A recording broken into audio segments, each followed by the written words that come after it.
नमस्कार दोस्तों, चलिए अब हम चलते हैं लाभ हानि से संबंधित प्रश्नों के ऊपर। लाभ और हानि।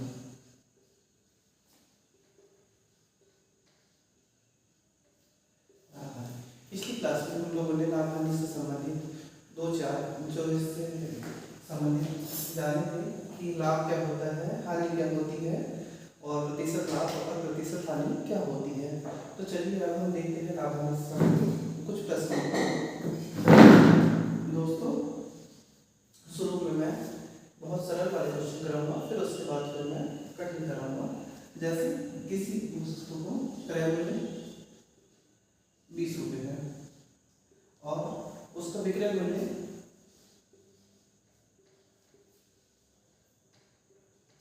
30 रुपये है, तो इसमें हम लोगों को लाभ हानि ज्ञात करनी है। लाभ या हानि ज्ञात करनी है। देखिए दोस्तों, समझिए, किसी वस्तु को हमने 20 में खरीदे और 30 में बेचे, है ना। तो इसी का कॉन्सेप्ट है जो मैं आपको पिछली क्लास में बताया था। अगर क्रय मूल्य से अधिक विक्रय मूल्य हो तो हमें क्या होता है, लाभ होता है।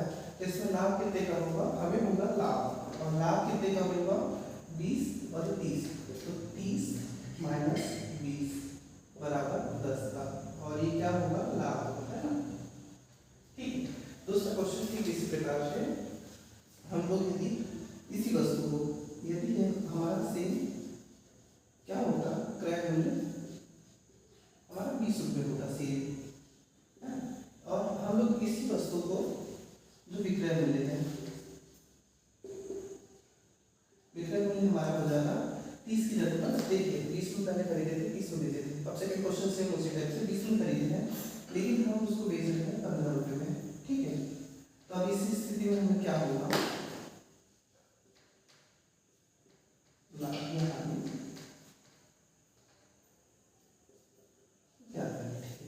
देखिए, अगर हमारा क्रय मूल्य ज्यादा है और विक्रय मूल्य कम है तो इस स्थिति में हमें होती है हानि, और हानि कितने की होगी, हानि होगी हमारी 20 में बेचा है, 20 में खरीदा है और 15 में बेचा है, तो ये 20 माइनस 15 बराबर 5 हानि, है ना। ठीक। अब इसी को यदि प्रतिशत, ठीक है, ये हम दोनों क्वेश्चन का ये आंसर है, ये वाला आंसर आ गया और ये वाला आंसर आ गया। ठीक, यदि इसी क्वेश्चन को ये प्रतिशत में पूछ लेता है, प्रतिशत लाभ, प्रतिशत लाभ की हानि, तो फिर हम लोग इसे कैसे बनाएंगे। देखिए, अब इस क्वेश्चन को मैं आपको मॉडिफाई करता हूँ। ये क्रय मूल्य हमारा 20 था पहले, अब हम लोग इसका क्रय मूल्य कर लेते हैं 200 रुपये और विक्रय मूल्य कर लेते हैं 300 रुपये, है ना। अब हम लोग को यहाँ पर ज्ञात करना है प्रतिशत लाभ या हानि, है ना। ठीक है, यहाँ से हम लोग सबसे पहले निकालना पड़ता है लाभ या हानि। तो वस्तु हम लोगों ने 200 में खरीदा और बेचा है इसे 300 रुपये में, तो हमें होता है लाभ। लाभ कितने का होगा, ये 200 का, ये और ये हो जाता है 100 का लाभ हुआ। लेकिन ये जो हमें 100 का लाभ हुआ है, ये हुआ है हमें 200 का। तो प्रतिशत का मतलब प्रतिशत बराबर प्रत्येक 100 पर, है।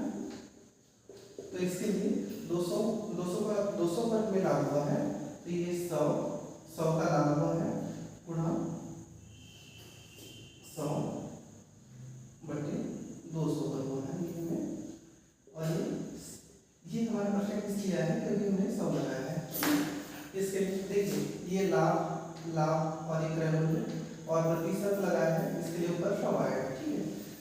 तो इसको हम लोग ये 200 से ये 200 और ये 2 से कट जाएगा, ये 50 पर कटेगा, तो हमारा लाभ कितना हुआ 50%, ठीक है। ये हम लोग इसको लाभ हानि को हम लोगों ने कर दिया प्रतिशत में कन्वर्ट।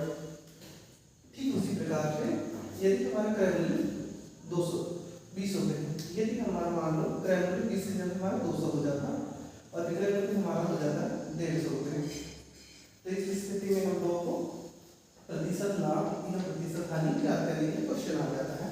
तो उसमें क्या होगा हमारा, देखिए, ये हमारा क्रय मूल्य था 200 रुपये और विक्रय मूल्य हमारा 150 रुपये, तो इस स्थिति में हमारा विक्रय मूल्य कम है, क्रय मूल्य ज्यादा है, तो हमें होती है हानि।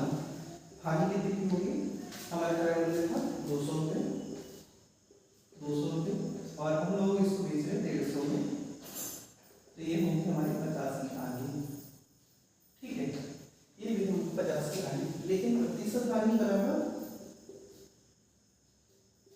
देखो हम लोग को हानि हुई 50 की, है ना, ये भी कितने का 200 रुपये का,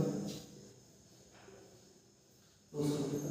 अब हमको प्रतिशत निकालना है, हम निकालना प्रतिशत, प्रतिशत निकालने के लिए क्या करेंगे, यहाँ सिंपल सा लगा दी हमने 100 और यहाँ पर लगा दी परसेंट का साइन। ओके, तो अब हम लोग इसको काट लेंगे तो हमारा प्रतिशत लाभ और प्रतिशत आ जाएगा। ये 100 से कटेगा 2 बार और ये 2 से कटेगा 50 25 बार, तो ये 25%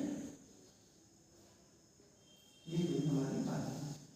ठीक है, अब चलिए अब क्वेश्चन का लेवल हम थोड़ा सा बढ़ाते हैं और हम लोग आगे क्वेश्चन देखेंगे। है तो आप लोगों को ऊपर का तो समझ आ गया होगा कि प्रतिशत लाभ और प्रतिशत हानि, हानि और लाभ किस तरह से देखते हैं।